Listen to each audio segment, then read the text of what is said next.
que la température de surface de Vénus est de 900 degrés. C'est plus chaud qu'un four à pain. Le plomb serait en fusion à cette température. Et quand il pleut de l'acide sulfurique. Et la pression de l'air est 100 fois celle de la Terre. Cela vous écraserait.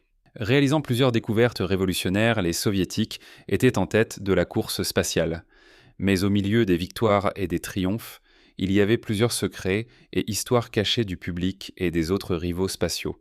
Ces secrets ont été révélés par un astronaute soviétique juste avant sa mort. Quels sont ces nombreux secrets et depuis combien de temps les Soviétiques les ont-ils gardés cachés ? De plus, comment affecte-t-il notre connaissance du cosmos ? Rejoignez-nous dans cette vidéo alors que nous explorons comment un astronaute soviétique brise le silence avant sa mort et révèle un secret terrifiant. Le monde se souviendra des récits du premier homme sur la Lune, Neil Armstrong, et de l'agence qui a rendu ce rêve possible, la NASA. Mais bien que la NASA ait été la première au monde à déployer un humain sur la Lune, elle n'était pas la première à l'explorer. Cette couronne revient à l'Union soviétique. Mais au-delà de marquer un point en envoyant le premier objet fabriqué par l'homme sur la Lune, l'Union soviétique a réalisé un autre exploit apparemment impossible. Ils ont été les premiers à envoyer un objet fabriqué par l'homme dans l'atmosphère d'une autre planète. La planète en question est Vénus. Vous voyez, la guerre pour la suprématie entre les États-Unis et les Russes ne s'est pas seulement terminée avec la guerre froide. Une nouvelle sorte de course et de rivalité a éclaté. Comme les deux nations ne pouvaient pas superposer leur domination l'une sur l'autre, elles ont décidé de dominer quelque chose d'autre, l'espace. Les deux nations étaient déterminées à surpasser l'autre dans l'exploration spatiale et une concurrence féroce a commencé. Grâce à cette compétition, l'humanité a fait tant de progrès dans l'exploration du cosmos en seulement quelques décennies. L'Union soviétique a établi le programme spatial soviétique pour faire ce que d'autres nations ne pouvaient pas explorer l'espace. Avec leurs vastes ressources financières, leurs connaissances scientifiques et leur main-d'œuvre, le programme spatial soviétique a établi de nombreux records précoces dans l'exploration spatiale. Un de ces records notables est d'avoir été le premier à envoyer une femme dans l'espace. Le nom de la femme était Valentina Tereshkova, et cet événement remarquable a eu lieu en 1963. L'Union soviétique semblait avoir la plus grande ambition de conquérir l'espace compte tenu de ses réalisations révolutionnaires précoces. Ils ont été les premiers à lancer le premier satellite artificiel au monde Spoutnik. Ils ont également été les premiers à envoyer un animal en orbite terrestre et à le ramener. Ensuite, ils ont fixé leur attention sur des objets spatiaux comme la Lune et la planète voisine de la Terre, Vénus. Le jalon phénoménal de l'atterrissage d'un vaisseau spatial sur Vénus a eu lieu dans les années 1960. La mission Venera visait à recueillir le maximum d'informations possibles sur Vénus. Une chose qui a rendu la mission Venera très inspirante était que Vénus a toujours été connue pour son climat rude. La pression atmosphérique de Vénus est environ 92 fois celle de la Terre. Et il y a un autre problème de gaz hautement toxiques, comme le dioxyde de carbone et le soufre dans l'atmosphère. Grâce à tous ces gaz piégés dans l'atmosphère, la chaleur sur Vénus est extrêmement élevée, même plus élevée que celle de Mercure, qui est la planète la plus proche du Soleil. Bien que Mercure puisse être plus proche, son atmosphère n'est pas aussi dense que celle de Vénus. Ainsi, alors que Mercure dissipe toute chaleur du Soleil, Vénus piège toute la chaleur. En conséquence, Vénus est toujours extrêmement chaude avec des températures d'environ 400 degrés Celsius, que ce soit de jour ou de nuit, tandis que Mercure refroidit à moins 163 degrés Celsius pendant la nuit. Voilà quelques-uns des défis auxquels l'Union soviétique a dû faire face lors de la mission Venera. Ces mêmes facteurs étaient probablement la raison pour laquelle la NASA n'a pas tenté d'explorer la planète Vénus, se concentrant plutôt sur la Lune et Jupiter. La décision courageuse des Soviétiques d'explorer Vénus a d'abord été confrontée à une résistance sévère, car les deux premières missions Venera au début des années 1960 ont échoué. Venera 3 a été lancée en 1965, mais s'est écrasée sur Vénus sans retourner de données. Mais en 1967, la Venera 4 a réussi à atterrir en toute sécurité sur le monde hostile de Vénus et à renvoyer des données aux scientifiques soviétiques. C'était un moment vraiment époustouflant. Avant ce moment, peu de choses étaient connues sur Vénus, à part le fait que des nuages épais et effrayants la couvraient. Grâce à la Venera 4, les scientifiques ont appris qu'il n'y avait pas d'oxygène ni d'eau dans l'atmosphère de Vénus et qu'elle était principalement composée de dioxyde de carbone. Cela a également mis en lumière qu'il n'y avait pas de champ magnétique là-bas comme sur Vénus. Dans l'ensemble, la sonde Venera 4 a passé environ 90 minutes à collecter des données. Peu après, elle a fondu sous la pression et les conditions atmosphériques impitoyables de Vénus. Vous voyez les pressions sur Vénus. Dans les années suivant la Venera 4, ils ont mené 12 autres missions, Venera toutes réussies. Venera 5 et des 6 ont été lancés en janvier 1969 à environ 5 jours d'intervalle. Ces modèles ultérieurs de vaisseaux spatiaux Venera étaient équipés de modifications avancées pour résister à plus de pression et collecter des données plus précises. Grâce à ces modifications, les soviétiques ont collecté une montagne de données sur la mystérieuse planète. La Venera 8 a pu prendre des photos et des clips vidéo de Vénus, même au milieu du terrible climat. Mais le plus impressionnant de tous étaient les sondes spatiales Venera 9-12 lancées entre 1975 et 1978. Chacune pesait jusqu'à 11 000 livres et leurs atterrisseurs pouvaient prendre des photos claires et précises. Cependant, les photos de l'exploration de Vénus ont été gardées secrètes par l'Union soviétique jusqu'à ce qu'un astronaute soviétique les divulgue. Une autre chose que les soviétiques ont également gardée secrète étaient les détails du programme d'exploration de Mars. Vous voyez le succès de la mission. Venera a inspiré les Russes à creuser plus profondément dans le cosmos et ils ont donc fixé leur attention sur la planète sœur de la Terre Mars, pour Venera 4. La mission Mars était une série de missions que le programme spatial soviétique a lancées entre 1960 et 1973 pour explorer la planète rouge. Les vaisseaux spatiaux de ces missions étaient sans équipage et ils consistaient généralement en atterrisseurs, orbiteurs et sondes de survol. Le premier lancement en 1969 a été un échec complet en raison de défauts de conception et technique. Mars 2 et Mars 3 étaient des vaisseaux spatiaux identiques lancés à quelques jours d'intervalle. Mars 2 a été lancé le 19 mai 1971 avec un poids total d'environ 4000 kg. Mars 3 a été lancé le 28 mai 1971 pesant le même poids que Mars 2. Ces vaisseaux étaient conçus pour couvrir l'espace de 200 millions de kilomètres entre Mars et la Terre. Ils avaient des caractéristiques comme des capsules d'atterrissage sphériques, des boucliers de frein coniques, des rétrofusées et des systèmes de parachute et pesaient 450 kg. Ces spécifications ne diffèrent pas de ce que nous trouvons dans nos capsules spatiales aujourd'hui, mais il y a une chose que les Russes ont faite qui est très similaire à quelque chose que nous utilisons encore dans l'exploration spatiale aujourd'hui. Vous pouvez dire que ce sont les Russes qui ont apporté l'idée en premier avant que d'autres nations comme les États-Unis et la Chine ne suivent. L'invention des rovers. Dans une quête pour conquérir Mars, les Russes ont créé le rover Prop-M. Cet appareil spatial génial était conçu pour faire l'observation qu'un astronaute aurait faite s'il avait été physiquement présent.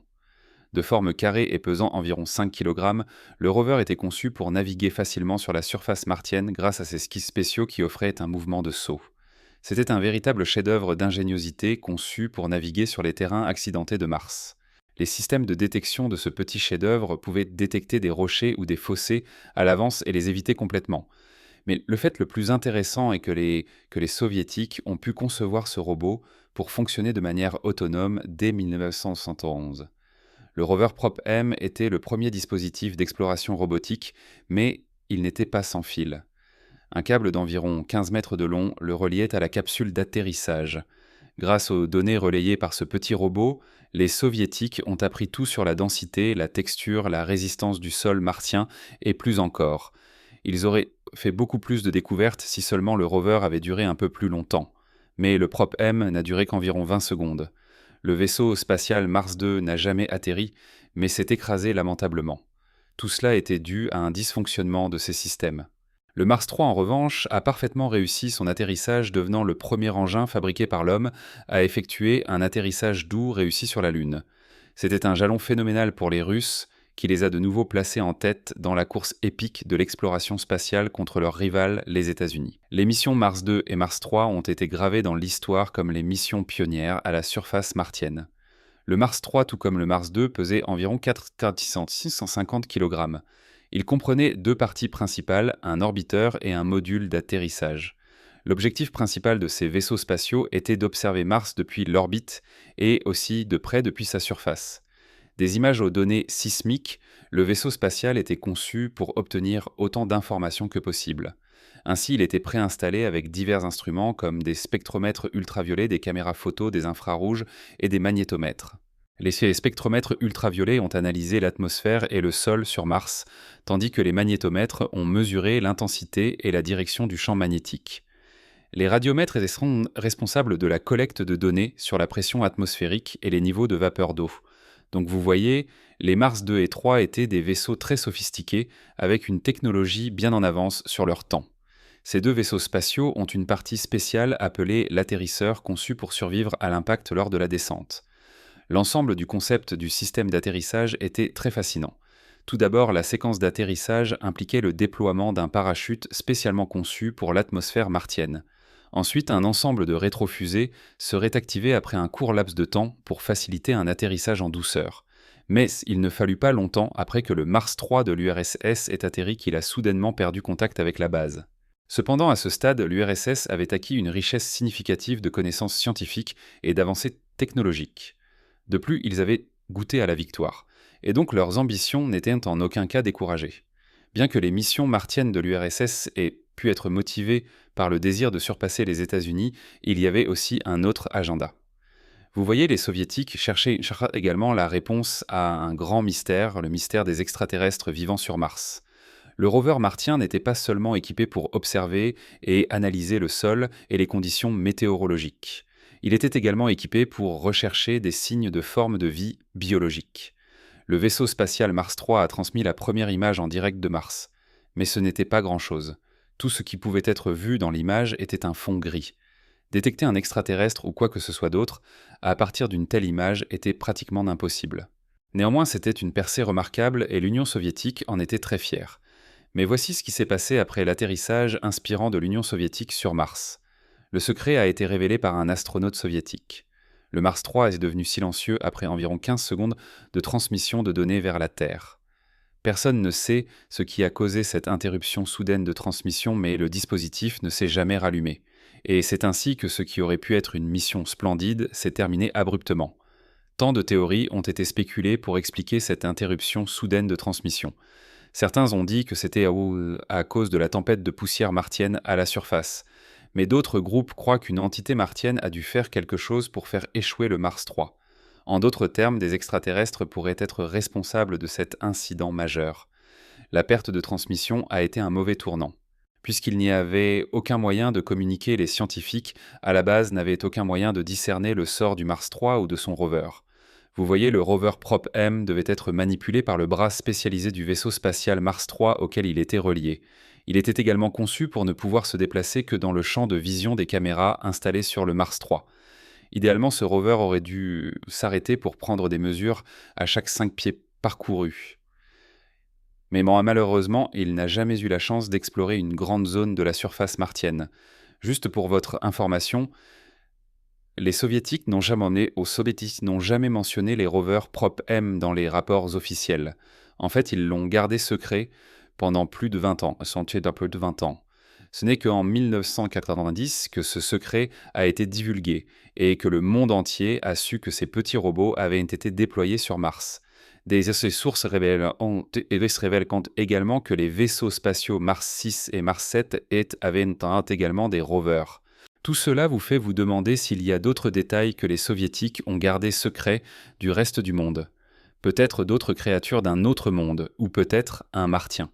Certainement, le paysage martien a toujours présenté plusieurs caractéristiques et phénomènes qui ont intrigué les astronomes pendant des décennies. Un de ces phénomènes est les tempêtes de poussière épiques qui semblent surgir de nulle part et balayer le paysage. Parfois, ces tempêtes de poussière peuvent durer des semaines. Lorsque cela se produit, la planète rouge ne ressemble plus à une boule rouge sans vie, mais à une sphère ambrée floue et enragée. La topographie et les conditions atmosphériques de Mars facilitent grandement la formation de ces tempêtes de poussière et le vide du paysage les rend encore plus efficaces. Juste avant que le rover Mars 3 ne devienne silencieux, la dernière chose que les caméras ont capturée était un fond gris. C'est pourquoi la plupart des experts et des scientifiques de l'Union soviétique croient qu'une tempête de poussière a dû engloutir le Mars 3 et l'a conduit à sa mort précoce. Vous voyez, l'exploration spatiale est toujours remplie d'incertitudes. Même après avoir planifié l'ensemble du voyage et mis tout en place pour garantir une mission réussie, il n'y a aucune garantie que les choses se passeront comme prévu. Prenez Mars 2 par exemple. Il avait tout ce dont il avait besoin pour réussir son atterrissage, mais les systèmes de fusée ont échoué à s'engager au dernier moment, entraînant un écrasement épique. Même lors de la célèbre mission Apollo, quelque chose de similaire s'est produit lorsque le module lunaire n'a pas réussi à effectuer un atterrissage propre. Si ce n'était pour la réflexion rapide de Neil Armstrong, qui a pris le contrôle manuel du vaisseau, la mission Apollo aurait pu se terminer tragiquement pour les deux hommes. Et un numéro 6. Tels sont les dangers de l'exploration spatiale. Mais le bon côté des événements comme ceux-ci est qu'ils offrent à la communauté scientifique une opportunité d'apprendre et d'évoluer technologiquement. Lorsque des incidents spatiaux se produisent, les scientifiques enquêtent pour découvrir ce qui a mal tourné, puis réfléchissent pour trouver comment résoudre le problème. C'est ainsi que la technologie d'exploration spatiale a évolué au fil des ans. Après l'incident du Mars 3, l'Union soviétique a fait tout ce qu'elle pouvait lors des missions suivantes pour éviter un tel événement. Entre 2000 et 2010, les capacités technologiques pour l'exploration spatiale ont considérablement avancé. Cela a suscité un nouveau désir parmi les scientifiques américains de lancer leur mission sur Mars. Et donc en 2005, la NASA a lancé le MRO Mars Reconnaissance Orbiter pour explorer Mars. Cet outil était armé d'instruments de nouvelle génération, comme une caméra haute résolution si précise qu'elle pouvait capturer même les plus petits objets sur la surface martienne. La sonde spatiale a lentement orbité Mars, et l'un de ses principaux objectifs était de trouver des traces du vaisseau spatial Mars 3, qui y avait atterri des décennies plus tôt en 1971. Ainsi, armés des images et des données de la transmission du Mars 3, les scientifiques américains ont essayé de cartographier les coordonnées d'atterrissage de Mars 3. Ils ont commencé leurs recherches, essayant de ne laisser aucune pierre non retournée. C'était une recherche longue et difficile. De plus, plusieurs décennies s'étaient écoulées. Il y avait une bonne chance que les débris du Mars 3 aient été enterrés sous la poussière ou balayés par les tempêtes enragées sur la planète. Mais imaginez la surprise lorsque le MRO a capturé des photos intéressantes montrant des débris et des objets ressemblant à des morceaux d'un vaisseau spatial détruit. Un élément très reconnaissable sur les photos était le parachute. Il est toujours étonnant de voir comment il a pu survivre après toutes ces années. Juste à côté du parachute se trouvait un objet métallique circulaire que de nombreux experts ont spéculé pouvoir être l'atterrisseur de Mars 3, et ils ont également trouvé une zone sombre à proximité qui était suspectée d'être le point d'atterrissage. Cependant, même avec toutes les informations contenues dans ces images, les chercheurs n'ont pas pu déterminer ce qui avait pu provoquer l'arrêt inattendu de Mars 3. Néanmoins, tout cela prouvait que la mission martienne des Soviétiques n'était pas une supercherie et qu'ils avaient vraiment réussi. Ainsi, la NASA des États-Unis a contribué à prouver l'authenticité de l'exploit de l'Union soviétique. Étant des rivaux de longue date des Russes, vous penseriez que cela favoriserait une autre rivalité spatiale. Mais au contraire, cela a incité un partenariat à la création de quelque chose de nouveau, la Station spatiale internationale. Mais quelque chose de choquant s'est produit en 2020, lorsqu'un astronaute soviétique a partagé des images d'OVNI avec le reste du monde sur les réseaux sociaux. L'astronaute russe, ou comme on les appelle couramment cosmonautes, était en orbite autour de la Terre à l'ISS. Le cosmonaute filmait une vidéo des lumières du sud de la Terre, un magnifique phénomène spatial que les astronomes appellent affectueusement l'aurora australis. L'aurora australis est simplement les lumières du sud que vous voyez dans le ciel nocturne depuis la Terre. Elle se produit dans des endroits comme l'Australie, l'Antarctique, le Chili, l'Argentine et la Nouvelle-Zélande. Le spectacle semble toujours magique, avec un mélange de lumière verte et d'autres couleurs de l'arc-en-ciel dansant dans le ciel nocturne.